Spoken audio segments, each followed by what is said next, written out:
L'information se poursuit sur Vigilant TV Afrique. Bonsoir et bienvenue. Si vous nous rejoignez, on voit ensemble les principaux titres qui font l'actualité. À la une, le roi Mohamed VI accorde un délai supplémentaire de 6 mois à la commission spéciale sur le modèle de développement. Les travaux de la commission devront être soumis à la haute appréciation royale au plus tard début janvier 2021. Les détails dès le début de ce journal. Et pour ce qui est de l'évolution de la situation épidémiologique au Maroc, 81 nouveaux cas d'infection ont été confirmés ces dernières 24 heures, portant à 8003 le nombre total des cas confirmés. Puis le Sénégal qui a décidé un assouplissement des mesures d'urgence avec la levée des restrictions, mais le respect strict des mesures barrières qui restent obligatoires. On écoute dans ce journal le ministre sénégalais de l'Intérieur. Sachez d'abord que le roi Mohamed VI a accordé un délai supplémentaire, un délai de 6 mois à la commission spéciale sur le modèle de développement. Les travaux de la commission devront par conséquent être soumis à la haute appréciation royale au plus tard début janvier 2021. C'est ce que nous apprend un communiqué de la commission. Ce délai additionnel a été accordé par le souverain pour permettre à la commission justement d'approfondir les différents volets du modèle de développement projeté et d'intégrer dans ses travaux les implications et transformations engendrées par la pandémie de la Covid-19, sans oublier les enseignements qu'il convient d'en tirer à moyen et long terme, aussi bien à l'échelle nationale qu'internationale. La Commission pourra ainsi reprendre et renforcer son approche de co-construction du modèle de développement.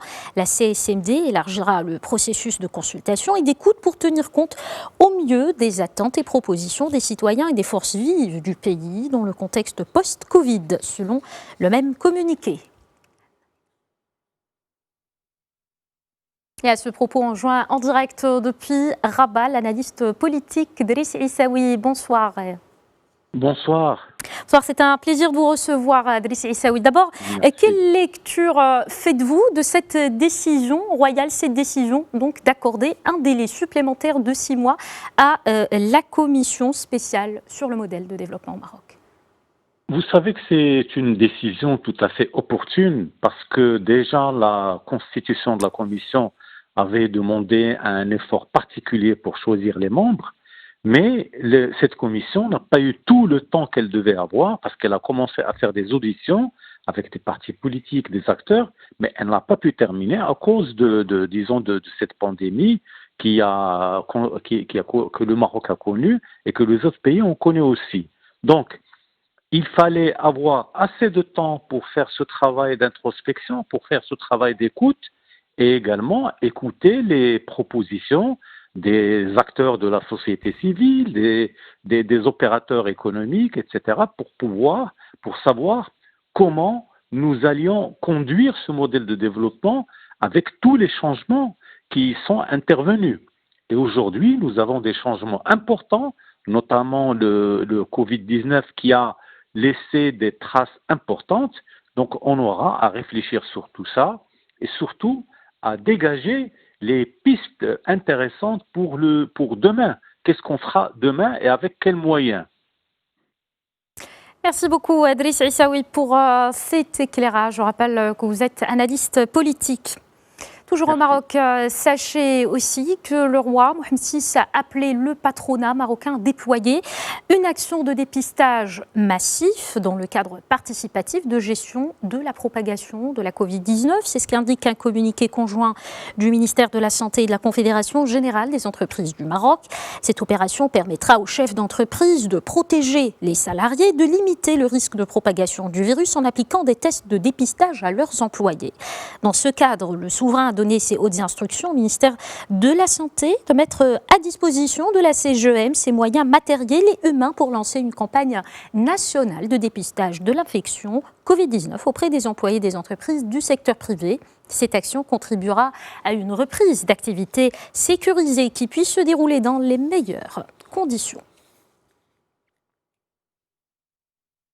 Zoom à présent sur l'évolution de la situation épidémiologique au Maroc. 81 nouveaux cas confirmés de coronavirus ces dernières 24 heures, portant ainsi à 8003 le nombre total des cas de contamination dans le royaume. Le nombre des morts s'est élevé à 208. 2 décès ont été donc recensés. Par ailleurs, 329 cas de guérison ont été enregistrés, portant à 7195 le nombre total de guérisons dans le royaume.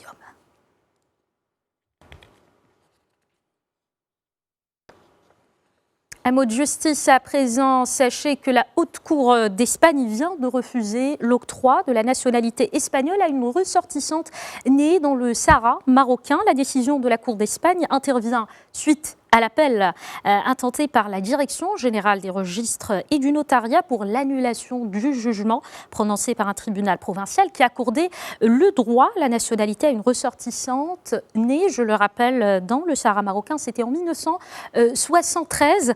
La Cour considère que le Sahara marocain ne faisait pas partie intégrante de l'Espagne. Retour au Maroc où les efforts se multiplient dans ce contexte de crise sanitaire. Eh bien, beaucoup d'entreprises se sont lancées depuis plusieurs semaines déjà dans la production de masques de protection justement pour éviter la propagation du nouveau coronavirus. L'objectif est de maintenir la barre d'1 million de masques produits par jour destinés au marché national mais aussi à l'export. C'est un reportage signé Amel Houari, Anissa Araou pour le commentaire. Une entreprise marocaine capable en un temps record d'étendre son activité et de produire quotidiennement 1 million de masques de protection de haute qualité. Le produit est destiné à répondre aux besoins nationaux ainsi que ceux du marché africain et international. Les standards avec lesquels nous travaillons sont à 200% conformes à ceux de l'export et de l'import. Et désormais, nous travaillons à une grande vitesse. Nous produisons avec des équipements à la pointe de la technologie. Près de 200 travailleurs se mobilisent pour la fabrication de ces masques. Leur entreprise leur a fourni le logis et le couvert afin de ne pas prendre le risque de contagion du coronavirus. Ces machines produisent des masques de protection automatiquement et ce grâce à une main-d'œuvre qualifiée. Des cadres et des ouvriers mettent donc leurs compétences au service de la manœuvre, de jour comme de nuit, pour fournir cette grande quantité de masques dans le strict respect des exigences de sécurité sanitaire et de qualité. À peine le premier cas de coronavirus détecté sur le sol marocain, l'industrie textile s'est mise en ordre de bataille pour produire des masques à la chaîne. Une industrie qui s'est fixée comme objectif de produire 1 million d'unités par jour. On quitte le Maroc pour l'Algérie où on fait le point sur l'évolution de la situation épidémiologique. Sachez que 89 nouveaux cas de coronavirus, 79 guérisons et 8 décès ont été enregistrés ces dernières 24 heures. Le nombre des cas confirmés passe ainsi à 9 831 contre 6 297 cas guéris. C'est le dernier bilan communiqué aujourd'hui par le comité scientifique de suivi de l'évolution de la pandémie. Toujours en Afrique du Nord, on prend la direction de la Tunisie. À présent, la Tunisie où la vie reprend progressivement son cours normal. Justement, cafés, salons de thé et restaurants ont ouvert leurs portes aujourd'hui, mais aussi les mosquées. Cela rentre dans le cadre de ces troisième et dernière phases de confinement ciblé dans le pays, mais les mesures barrières sont toujours obligatoires. C'est un reportage depuis Tunis signé Najwa Béja.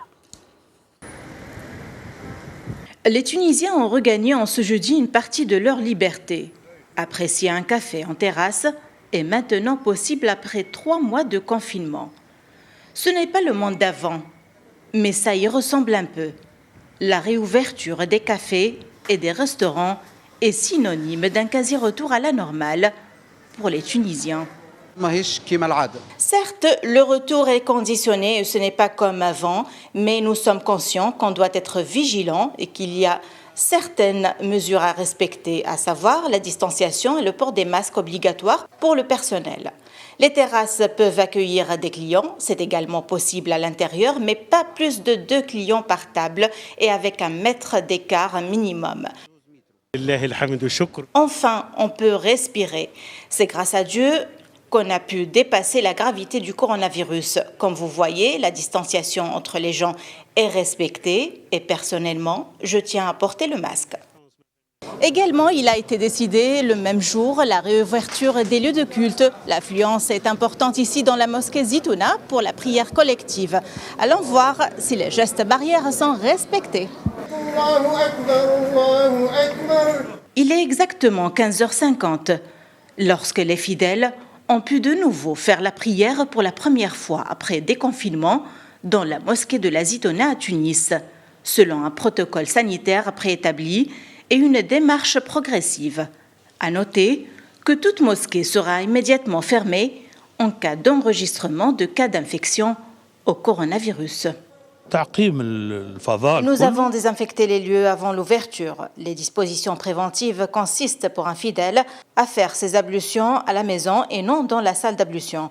Le fidèle devra aussi porter un masque, ramener avec lui son propre tapis de prière et garder la distance de sécurité préventive. Après plusieurs mois de confinement, les Tunisiens peuvent enfin profiter d'un peu de liberté.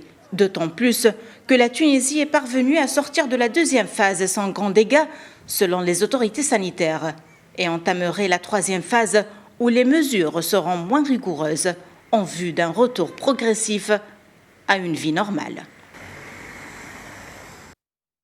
On reste sur le continent et on prend la direction du Sénégal. À présent, le Sénégal où les autorités ont pris la décision d'assouplir les mesures d'urgence instaurées dans le cadre de la lutte contre le coronavirus, notamment concernant les voyages interurbains, la réouverture des salles de sport, des restaurants et d'autres lieux publics. Le couvre-feu reste maintenu, mais passe de 23h à 5h au lieu de 21h à 5h du matin, tout en rappelant que le respect strict des mesures barrières, le port du masque et la distanciation sociale sont toujours obligatoires. Écoutons à ce propos le ministre de l'Intérieur sénégalais Ali Ngouille Ndiaye.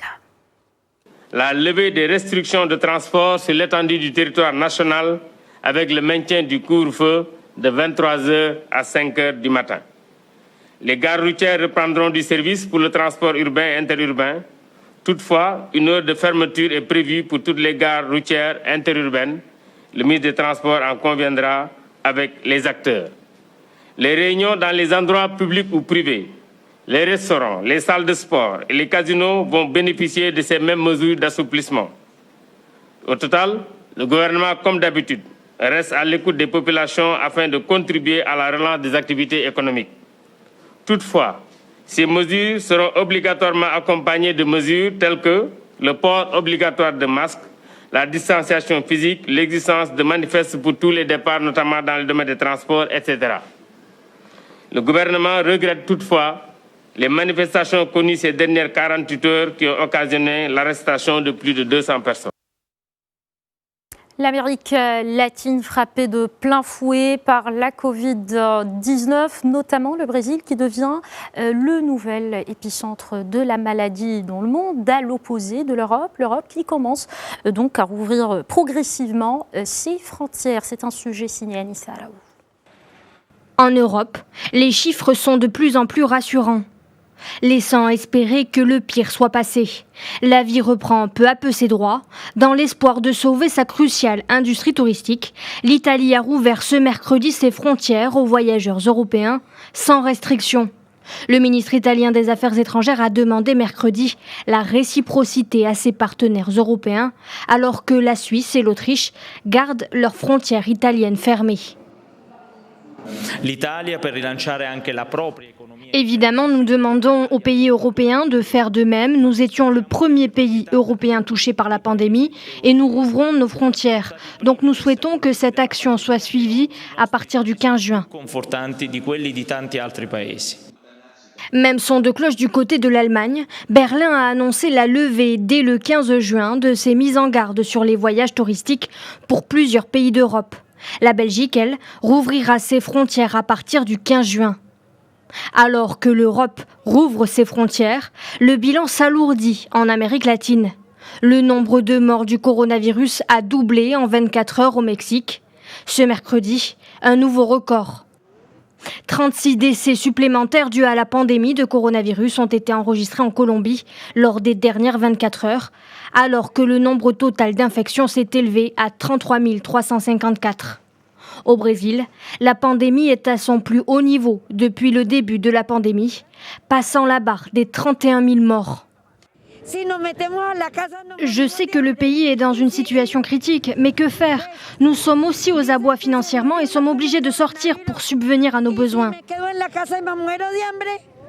Les États-Unis, quant à eux, viennent de franchir la barre des 100 000 morts et plus de 900 morts en 24 heures. Avec ce bilan, le pays est le plus touché au monde par la pandémie. Voilà pour ce journal. Merci de l'avoir suivi. L'info se poursuit sur notre antenne. Restez sur Média TV.